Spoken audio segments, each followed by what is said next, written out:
विदेशों में होता था दरभंगा के सिम कार्ड से ठगी का खेल।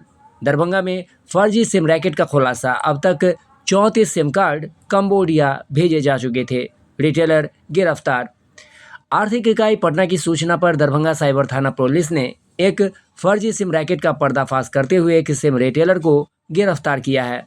गिरफ्तार आरोपी की पहचान केवटी थाना क्षेत्र के निवासी विवेक मोबाइल के प्रोपराइटर विवेक कुमार के रूप में हुई। पुलिस ने उनके पास से 36 ब्लैंक सिम कार्ड, एक बायोमेट्रिक डिवाइस और 2 मोबाइल फ़ोन बरामद किए।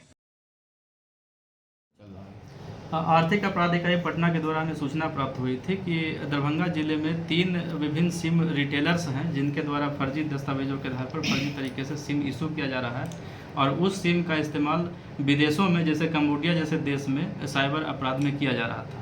जैसे ही सूचना हम लोग को प्राप्त हुई, तुरंत हम लोगों के द्वारा रेड कंडक्ट कराया गया। जो संदिग्ध जो सिम वेंडर थे उसके यहाँ हम लोगों ने छापेमारी की और छापेमारी के दौरान विवेक मोबाइल, जिसके प्रोपराइटर विवेक कुमार हैं, इनके पिता का नाम मनोज महतो, साकिन केवटी रनवे थाना केवटी जिला दरभंगा के घर पर रेड हुआ। उनके दुकान पर जो सिम का दुकान था उनके यहाँ छापेमारी की गई और कुल जो है 34 इनके यहाँ जो है 34 संदिग्ध सिम कार्ड इनके यहाँ से इशू हुआ था जो कंबोडिया में चल रहा था सिम। इनके यहाँ छापेमारी के उपरांत जो है कुछ संदिग्ध चीज़ें बरामद हुई, जैसे सिम इशू करने वाला जो बायोमेट्रिक मशीन है वो मिला है। इसमें 36 ब्लैंक सिम है वो इनके यहाँ से बरामद हुआ है और फिर एक और भी अन्य चीज़ें जो है बरामद हुई है। इसके उपरांत जो है थाना कांड संख्या इसमें दर्ज किया गया है, 31-25 इसमें दर्ज किया गया है और विभिन्न धाराओं के अंतर्गत उसमें अनुसंधान किया जा रहा है। इसका आपराधिक इतिहास में कुछ है? इसमें जो है, इसमें जो 3 जो सिम वेंडर थे, तो पहला ये था ये विवेक मोबाइल, ये था। दूसरा था रोशन इंटरप्राइजेज जिसका प्रोपराइटर रोशन झा है और तीसरा है अभिषेक इंटरप्राइजेज जिसका प्रोपराइटर अभिषेक कुमार ठाकुर है। ये दोनों का 4 महीने पहले जो है अक्टूबर 2025 में कांड संख्या 72-25 यहाँ पर दर्ज हुआ था फर्जी सिम कार्ड और सिम बॉक्स के मामले में। वही इसमें उन लोगों का जो है आपराधिक इतिहास उसमें संलिप्तता थी और उस समय भी हम लोगों के द्वारा ये अनुसंधान किया गया था कि फर्जी तरीके से फर्जी दस्तावेजों के आधार पर वे सिम कार्ड इशू करते थे और उसको जो है पैसों के लालच में विभिन्न बिचौलिए लोगों को दे करके विदेशों में वो सिम जाता था और वहाँ से साइबर फ्रॉड होता था। इस व्यक्ति का भी कोई आपराधिक इतिहास नहीं मिला है, उसके हम और छानबीन कर रहे हैं और ऐसी सूचना प्राप्त हुई है कि ये इसको जो है 1 साल पहले ही एयरटेल के द्वारा जो है एग्रीमेंट प्राप्त हुआ था सिम बेचने का, सिम वेंडरिंग का, और 1 साल से ये सिम वेंडर का काम कर रहा था। रोशन झा उसका डिमांड पर लेंगे क्या? हाँ, इस कांड में चूँकि रोशन झा का पुनः नाम आया है तो फिर से जो है इस कांड में भी रोशन झा की को रिमांड पर लिया जाएगा, फिर पूछताछ होगी।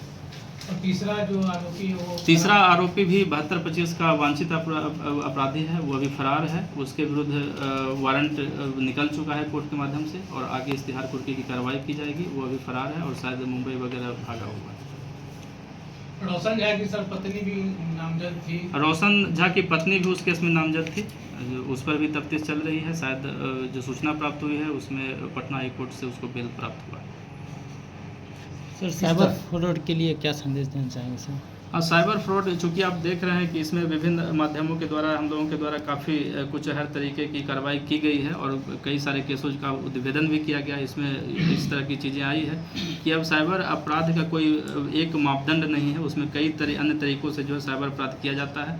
इससे बचने का एक ही उपाय है कि आप या तो आधार बनवा रहे हैं या फिर कोई भी चीज़ें जो दस्तावेज बनवा रहे हैं उसमें जो ऑथोराइज जो वेंडर हैं उन्हीं के यहाँ से बनवाना है और जो अपना जो दस्तावेज है वो कहीं भी जो है ऐसे ही लापरवाह तरीके से किसी के यहाँ नहीं दे देना है, क्योंकि उन दस्तावेजों के आधार पर आपका सिम कार्ड इशू हो सकता है या फिर कोई अन्य गुप्त ये अन्य दस्तावेज जो है जो संवेदनशील दस्तावेज है वो जारी हो सकता है। तो इन सब चीज़ों पर ध्यान रखने की आवश्यकता है।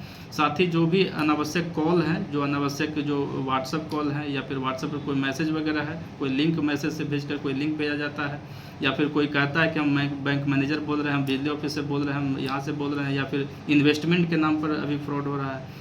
तो इन्वेस्टमेंट के नाम पर भी जो ऑथराइज्ड फाइनेंशियल संस्था नहीं है वहाँ उसमें जो है पैसे अपना इन्वेस्ट नहीं करना है।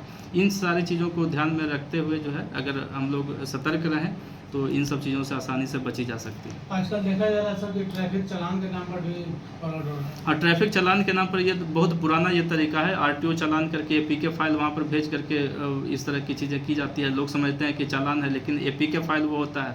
लेकिन इसका भी बचने का रास्ता है। पहला चीज़ तो ये है कि इसमें एपीके फाइल जहाँ आप देखें उसको डाउनलोड नहीं करें। अगर गलती से अगर डाउनलोड हो भी गया है तो उसमें फिर सेटिंग में जा करके कुछ सेटिंग वो चेंज करना पड़ता है। तो उस सेटिंग को कभी चेंज नहीं करिए, क्योंकि वो सेटिंग चेंज करने से वो फिर सारी चीज़ें अलाउ हो जाती है और वो सारा बैंक आपका मोबाइल का एक्सेस जो है उस व्यक्ति के पास फॉरवर्डेड हो जाता है।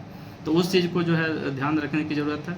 ऐसा भी नहीं है कि एक बार गलती से लिंक पर क्लिक हो गया तो आपका मोबाइल हैक हो जाएगा। ऐसा नहीं, जब तक कि आप उसमें सेटिंग में जा करके उसको चेंज न करेंगे तब तक आपका मोबाइल हैक नहीं होगा।